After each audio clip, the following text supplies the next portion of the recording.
ഇപ്പോഴത്തെ പോലീസുകാരെയൊക്കെ കണ്ട ഗുണ്ടകളാണെന്നാണ് നടന്മാരുടെ വിചാരം. ഗുണ്ടകളെ പോലെയാണ് പോലീസുകാർ ഇരിക്കുന്നത് അത്രേ. പറഞ്ഞു വരുന്നത് ഷൈൻ ടോം ചോക്കയാണ്. ഷൈൻ പറയുന്നത് ഹോട്ടലിലേക്ക് വരുന്ന പോലീസുകാരെ കണ്ടപ്പോൾ ഗുണ്ടകളാണെന്ന് കരുതി എനിക്ക് ഇടി കിട്ടുമെന്ന് പേടിച്ച് ഞാൻ ഇറങ്ങി ഓടിപ്പോയതാണ്, പോലീസുകാരാണെങ്കിൽ ഞാൻ അവിടെ നിന്നേനെ എന്ന് പറഞ്ഞ് കരഞ്ഞു മെഴുകുകയാണ് ഇപ്പോൾ ഷൈൻ. ഏതായാലും ഇന്ന് പോലീസ് സ്റ്റേഷനിൽ, എറണാകുളം സൗത്ത് പോലീസ് സ്റ്റേഷനിലാണെന്ന് തോന്നുന്നു, ഹാജരായിട്ടുണ്ട്. ഏകദേശം 32 ചോദ്യങ്ങളുമായിട്ട് പോലീസുകാരായ ഗുണ്ടകൾ ഇരിപ്പുണ്ട്. ഏതായാലും വിചിത്രമായ കാര്യങ്ങളൊക്കെയാണ് ഷൈൻ അന്നും ഇന്നും ഇനി എന്നും പറയുന്നത്. ആ ഒരു വിചിത്ര സംഭവത്തിൽ നിന്ന് ഷൈൻ പിന്മാറത്തില്ല.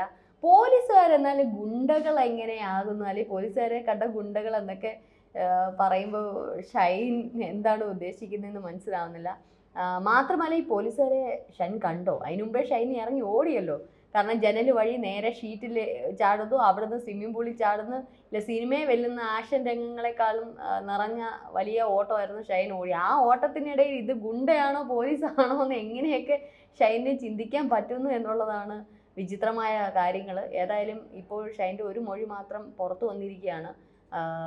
ഞാൻ പോലീസുകാരാണെന്ന് അറിഞ്ഞിരുന്നെങ്കിൽ ഞാൻ അവിടെ നിന്നേനെ, കൃത്യമായ മറുപടി ഞാൻ കൊടുത്തേനെ. പോലീസുകാരെ അല്ല, എനിക്ക് ഗുണ്ടകളെ ഭയമായതുകൊണ്ട് ഗുണ്ടകളാണെന്ന് കരുതിയാണ് ഞാൻ ഇറങ്ങി ഓടിയത് എന്നുള്ളതാണ്. ഈ ഇറങ്ങി ഓടിയത് നന്നായി ഷൈനെ. കാരണം ഇതിന് മുമ്പേ ഷൈന് കൃത്യമായിട്ടുള്ള വിവരങ്ങൾ കൊടുത്തത് കൊണ്ടാണ് ഷൈന് എങ്ങനെ ഇറങ്ങി ഓടാൻ പറ്റിയത്. ഒരു പക്ഷേ അത് പോലീസുകാരുടെ ഈ ഒരു അന്വേഷണത്തിൽ ഒരുപാട് പാകപ്പിഴകൾ വന്നിട്ടുണ്ട്. ഷൈൻ്റെ ഈ ഓട്ടമാണ് ഷൈനെ ഇന്ന് പിടിച്ചു നിർത്തുന്നത്. ഷൈൻ രക്ഷപ്പെട്ടത് എന്ന് തന്നെ പറയേണ്ടിയിരിക്കുന്നു. ഒരു പക്ഷേ ഷൈൻ അതിനകത്ത് ഈ ഒരു ലഹരി വസ്തുക്കൾ ഉപയോഗിച്ചിട്ടുണ്ടെങ്കിൽ ആ സമയത്ത് പോലീസ് പിടിച്ചിരുന്നുവെങ്കിൽ ഷൈനെ ഇന്ന് കസ്റ്റഡിയിലെടുത്ത്, അല്ലെങ്കിൽ ഷൈൻ ഇന്ന് ജയിലിൽ കിടന്നേനെ. അപ്പോഴും ഇറങ്ങി ഓടിയത് കൊണ്ട് മാത്രമാണ് ഷൈൻ രക്ഷപ്പെട്ടത്. ഓടിയത് മാത്രമല്ല, ഈ ഓട്ടം പോലീസുകാർ CCTVയിലൂടെ കാണുകയും ചെയ്തു ആ നിമിഷം. എന്നാൽ അതിനുശേഷം പോലീസ് അന്വേഷണം ഊർജിതമാക്കിയില്ല എന്നുള്ളതാണ് അവിടുത്തെ വലിയൊരു പാകപ്പിഴ. ആ രാത്രി തന്നെ ഒരുപക്ഷെ പോലീസിന് ഷൈനെ പൊക്കാമായിരുന്നു, പിടിക്കാമായിരുന്നു. പക്ഷെ അവിടെ ഒരു നിരുത്സാഹപരമായിട്ടുള്ള അന്വേഷണമാണ് പോലീസ് മുൻപോട്ട് വഴിതെളിച്ചു വിട്ടത്. അതിൻ്റെ ഫലമായിട്ട് മൂന്നാം പക്കം ഇല്ല, യേശുക്രിസ്തു പ്രത്യേകിച്ച് ദുഃഖവെള്ളിയുടെ തലേന്നാണ് ഷൈൻ ഇറങ്ങി ഓടിയത്. അപ്പം യേശുക്രിസ്തുവിനെ ക്രൂശിൽ തറപ്പിച്ചിട്ട് മൂന്നാം ദിവസം യേശുക്രിസ്തു ഉയർത്തെഴുന്നേൽക്കുക എന്നൊരവസ്ഥയിലാണ് ഇപ്പം ഷൈൻ ഉയർത്തെഴുന്നേറ്റ് വരുന്നത്. ഈ 3 ദിവസം കൊണ്ട് ഈ ബ്ലഡിലും യൂറിനിലും ഒക്കെ ഉണ്ടായിരിക്കുന്ന വല്ല ലഹരി വസ്തുക്കളും ഉണ്ടെങ്കിൽ അലിഞ്ഞ് ഇല്ലാണ്ടാവും. ഇനി ഒരു പരിശോധനയിലേക്ക് കിടക്കണമെങ്കിൽ അതിന് പ്രത്യേക ഓർഡറുകളും കാര്യങ്ങളും ഒക്കെ വേണം.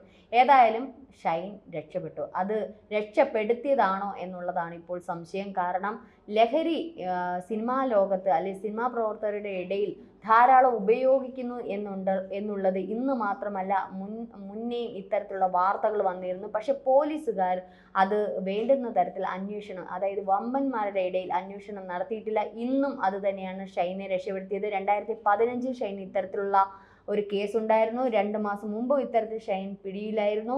ഇപ്പോൾ വീണ്ടും ഷൈൻ രക്ഷപ്പെട്ടു എന്ന് തന്നെ പറയാം. 32 അല്ല 52 ചോദ്യങ്ങളുമായിട്ട് പോലീസ് ഷൈൻ്റെ മുമ്പിൽ ചെന്നാലും ഒരു വിലയും നടക്കത്തില്ല. കാരണം ഷൈൻ്റെ പക്കൽ അല്ലെങ്കിൽ ഷൈനിൽ നിന്ന് നേടാനുള്ള തെളിവുകൾ ഒന്നുമില്ല. ആ തെളിവുകൾ പൊളിച്ചടുക്കിക്കൊണ്ട് ഒരുപക്ഷെ ഈ ചോദ്യങ്ങൾ ഉൾപ്പെടെ ചിലപ്പോൾ പോലീസ് ഷൈന് കൊടുക്കാൻ സാധ്യതയുണ്ട്. അങ്ങനെയെങ്കിൽ ഷൈന് ഏറ്റവും അധികം പൂർണ്ണമായിട്ട് രക്ഷപ്പെടാനുള്ള 100% ഉറപ്പ് തന്നെയുണ്ട്.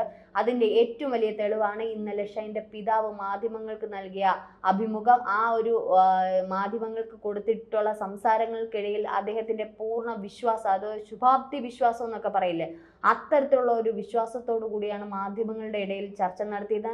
എൻ്റെ മകൻ പൂർണ്ണമായും കേസിനോട് യോജിക്കും, എൻ്റെ മകൻ നാളെ വരും എന്നൊക്കെ തരത്തിലുള്ള വലിയൊരു വിശ്വാസത്തോടെയാണ്. മാത്രമല്ല മകനെ 10 വർഷമായി ഇത്തരത്തിൽ പിന്തുടരുന്നു എന്നൊക്കെയുള്ള വികലമായ ചില ചിന്തകളും ചില ഉത്തരങ്ങളും ഒക്കെയാണ് പിതാവും മാതാവും നൽകിയിരുന്നത്. ആ ഒരു പിതാവിൻ്റെ ആ ഒരു ഇതിൽ തന്നെ അറിയാം മകൻ രക്ഷപ്പെടും എന്നുള്ളത്. ഇന്ന് പോലീസ് സ്റ്റേഷനിൽ ഹാജരായി കുറച്ച് ചോദ്യങ്ങളൊക്കെ ചോദിച്ചു. ഷൈൻ മടങ്ങി. യാതൊന്നും നടക്കാൻ പോകുന്നില്ല.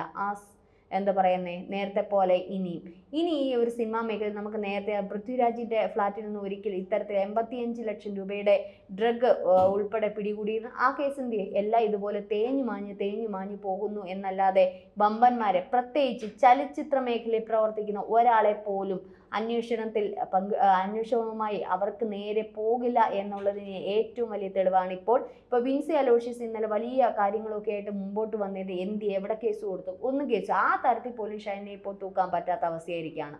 ഒരു പക്ഷേ വിൻസി കേസ് കൊടുത്തിരുന്നെങ്കിൽ ആ രീതിയിലെങ്കിലും ഷൈന് മറ്റൊരു കേസുമായി ലിങ്ക് ചെയ്യിപ്പിക്കാമായിരുന്നു, ഡ്രഗ് റിലേറ്റഡ് ആയിട്ടുള്ള കേസ് ലിങ്ക്. പക്ഷേ വിൻസി പോലും ഇതിൽ നിന്ന് പിന്മാറിയിരിക്കുകയാണ്. പൂർണ്ണമായും ഇതിൽ നിന്ന് ഉരുത്തിരിഞ്ഞു വരുന്ന ഒരു കാര്യം, ചലച്ചിത്ര മേഖലയിൽ പണം സമ്പാദിക്കണം, അത് ഏത് തരത്തിലും ഒരു സ്റ്റാർ പദവിയിലേക്ക്, അത് നടിയായാലും നടനായാലും എത്തണമെന്നുള്ള ഒരു തരത്തിലേക്ക് ആ ഒരു മേഖല വളർന്നു കഴിഞ്ഞു. ഒരു മാഫിയ എന്ന് തന്നെ പറയാം. അത് വർഗീയ വിഷയമായിക്കോട്ടെ, ഇത്തരത്തിലുള്ള ലഹരി ആയിക്കോട്ടെ, പെൺവിഷയമായിക്കോട്ടെ, ഹേമ കമ്മിറ്റി റിപ്പോർട്ട് ഉൾപ്പെടെയുള്ളത് അതിന് തെളിവാണ്. ഈ മാധ്യമങ്ങളൊക്കെ ഇന്ന് പുറകെ ഷൈൻ വരുന്നു എന്ന് പറഞ്ഞ് ഈ മൈക്കും എടുത്തുകൊണ്ട് പുറകെ പോകുന്നതല്ലാതെ ഇതിന് യാതൊന്നും തന്നെ സംഭവിക്കാൻ പോകുന്നില്ല. 2 ദിവസം അവർക്കൊക്കെ ഒരു വലിയ ചർച്ചകൾ, ഈ പറയുന്ന ഞാൻ പോലും വലിയ ചർച്ചകളിലേക്കൊക്കെ പോകുന്നു എന്നല്ലാതെ വീണ്ടും ആറിത്തണുത്ത് ഓരോ കേസുകളും അതിൻ്റെതായ വഴിക്ക് പോവുകയാണ്. വമ്പന്മാരുകൾ ഒരു വലയിലും പെടില്ല, ഒന്നും പിടിക്കാൻ പറ്റില്ല എന്നുള്ളതിൻ്റെ മറ്റൊരു തെളിവാണ്. മാത്രമല്ല സിനിമാ ലോകത്തെ ഷൈൻ മാത്രമല്ല, ശ്രീനാഥ് ഭാസി ഉൾപ്പെടെ നിരവധി പ്രമുഖരാണ് ഇത്തരത്തിൽ ലഹരി ഉപയോഗിക്കുന്നത് എന്നുള്ള കണ്ടെത്തലുകൾ നടത്തി കഴിഞ്ഞു. എന്നിട്ടും അതിലേക്ക് ഇനി അന്വേഷണം എത്തരത്തിൽ ആവുമെന്നുള്ളത് കണ്ടറിയാം. അതിൽ നിന്നൊക്കെ രക്ഷപ്പെടാൻ ഇപ്പോഴേ അവർക്ക് വേണ്ടുന്ന കാര്യങ്ങളെല്ലാം തീരുമാനിക്കുന്നുണ്ട്. ഇപ്പോൾ ഇങ്ങനെ തന്നെ ഒരു അന്വേഷണം മുമ്പോട്ട് പോകുന്നു എന്നറിയുമ്പോൾ തന്നെ അവരെല്ലാം എന്താ പറയുക, ഈ ഒളിത്താവളങ്ങൾ അല്ലെങ്കിൽ ഒളിച്ചു വെച്ചുള്ള കാര്യങ്ങളായിരിക്കും ചെയ്യുന്നത്. ഒരു തരത്തിലും പിടികൂടാൻ പറ്റാത്ത രീതിയിലായിരിക്കും ചെയ്യുന്നത്. അതുകൊണ്ട് തന്നെ ആരെയും പിടികൂടില്ല. ലഹരി വിരുദ്ധ ക്യാമ്പയിനുകൾ ഈ കേരളത്തിൽ നടക്കുമ്പോൾ നിരവധി മാധ്യമങ്ങൾ ഉൾപ്പെടെ നിരവധി രാഷ്ട്രീയ പ്രമുഖർ സംഘടനകളൊക്കെ നടത്തുമ്പോൾ എത്ര ചലച്ചിത്ര മേഖലയിൽ നിന്ന് എത്ര പേരെ തേടിയെടുത്ത് മറ്റുള്ള ഔട്ട്സൈഡേഴ്സ് ആയിട്ടുള്ള ഡീലേഴ്സിനെയും ഡിസ്ട്രിബ്യൂഷനെയും കുറച്ച് പേരെയൊക്കെ കണ്ടെത്തുകയും കോളേജിൽ പഠിക്കുന്ന കുറച്ച് പിള്ളേരെ പിടിച്ചെടുക്കുകയും ചെയ്തതല്ലാതെ വമ്പന്മാരെന്താ ഈ ലഹരി ഉപയോഗിക്കുന്നുണ്ട്. ഏറ്റവും കൂടുതൽ അവരുടെ ഇടയിലായിരിക്കാം. പക്ഷെ എന്തുകൊണ്ട് അതിലേക്ക് പോകുന്നില്ല? ഈ പറഞ്ഞതുപോലെ വിൻസി ഈ വെളുത്ത പൊടി ഷൈൻ തുപ്പുന്നത് വരെ കണ്ടിട്ട് കൂടി എന്തുകൊണ്ട് അതിലേക്ക് കേസ് വരുന്നില്ല? ഒന്നും നടക്കുന്നില്ല. ഓരോ സിനിമാ മേഖലയോ അതായത് ഓരോ സെറ്റുകളിലും ഇത്തരത്തിൽ ഉപയോഗങ്ങൾ ഉണ്ട് എന്നുള്ളത് പറയാതെ പറയുന്നുണ്ട് പലരും. പക്ഷെ എന്നിട്ട് അതിലേക്ക് എന്തുകൊണ്ടാണ് പോകാത്തത്? പല ഈ നടന്മാരും ഈ മാധ്യമങ്ങളുടെ ഇടയിലേക്ക് ഇന്റർവ്യൂസും പ്രൊമോഷൻ വീഡിയോ ആയിട്ടൊക്കെ വരുമ്പോൾ ഇവർക്ക് ബോധമില്ലാത്ത തരത്തിലാണ് ഇവരുടെ സംസാരം.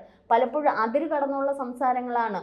തിരികെ എതിർവശത്തിരിക്കുന്ന ഒരു പെൺകുട്ടിയാണ് എന്നുള്ള രീതിയിൽ പോലും ഒരു ബഹുമാനം കൊടുക്കാതെ പോലും, അവതാരക എന്നുള്ളൊരു ബഹുമാനം കൊടുക്കാതെ പോലുമാണ് അവർ തോന്നുംപടിയാണ് സംസാരിക്കുകയും അവരുടെ ആക്ഷൻസും അവരുടെ റിയാക്ഷൻസും കാണിക്കുന്നത്.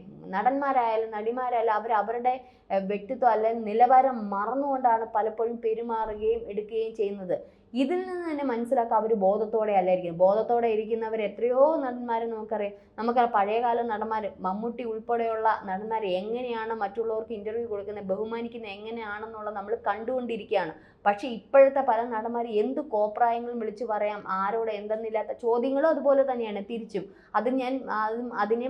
അതിനെ വെട്ടിമാറ്റിക്കൊണ്ടല്ല ഞാൻ ഇത് പറയുന്നത്. പക്ഷെ തിരിച്ചവർ പ്രതികരിക്കേണ്ടുന്ന രീതി വളരെ മോശമായിട്ടുള്ള രീതിയിലാണ് പ്രതികരണം. പലപ്പോഴും ചീത്ത വിളിയിലാണ് അവസാനിക്കുന്നത്. ക്ലബ് ഓഫ് എമ്മിലൊക്കെ ശ്രീനാഥ് ഭാസി ഉൾപ്പെടെയുള്ള ഒരു അവതാരകനോട് വളരെ മോശമായിട്ട് ചീത്തയാണ് അതിലൂടെ. ഒരു പക്ഷെ ലൈവ് ഷോ ആയിരുന്നെങ്കിൽ, ലൈവിലാണെന്നുണ്ടെങ്കിൽ എന്തായിരിക്കും ഇതിൻ്റെ അവസ്ഥ? അപ്പോൾ ഇത്തരത്തിൽ ലഹരി ഉപയോഗിക്കുന്നു എന്നുള്ളത് അവരുടെ ഈ പുറമെ ഒരു സോഷ്യൽ മീഡിയയിലോ സമൂഹത്തിലേക്ക് അവർ ഇറങ്ങി വരുമ്പോൾ തന്നെ ഇത് ബോധ്യപ്പെടുന്ന കാര്യമാണ്. എന്നിട്ട് പോലും നമ്മുടെ സർക്കാരോ അല്ലെങ്കിൽ നമ്മളുടെ പോലീസ് ഉദ്യോഗസ്ഥരോ ഇതിൻ്റെ അന്വേഷണ ഏജൻസികളോ ഉദ്യോഗസ്ഥരോ ഇവരുടെ ഈ ഒരു മേഖലയിലേക്ക് ഇറങ്ങിച്ചെല്ലുന്നില്ല. അത് ഒരു പ്രത്യേക മാഫിയ സംഘമായിട്ട് അല്ലെങ്കിൽ പ്രത്യേക മേഖലയായിട്ട് മാറിയിരിക്കുകയാണ്. അവിടെ അങ്ങോട്ട് ഇറങ്ങിച്ചെല്ലാനോ ആ മതിലൊന്ന് ഭേദിക്കാനോ ഒരാൾക്കും സാധിക്കുന്നില്ല എന്നുള്ളതാണ്. അവർക്ക് ഒരു തൂണായിട്ട് ഒരു പിൻബലമായിട്ട് രാഷ്ട്രീയ പ്രവർത്തകരും ഇത്തരത്തിലുള്ള ഉദ്യോഗസ്ഥരും നിലനിൽക്കുന്നു എന്നുള്ളതിൻ്റെ ഏറ്റവും വലിയ പുതിയ ഉദാഹരണം തന്നെയാണ് ഇപ്പോൾ ഷൈനിൻ്റെ ഓട്ടവും ഇത്തരത്തിലുള്ള തിരിച്ചുവരവും ഒക്കെ. അതിൻ്റെ ഏറ്റവും വലിയ പൊള്ളയ അല്ലെങ്കിൽ ശരിയായിട്ടുള്ള കൃത്യമായിട്ടുള്ള ഒരു ഉദാഹരണം മാത്രമല്ല, ഒരു സത്യം തന്നെയാണ്.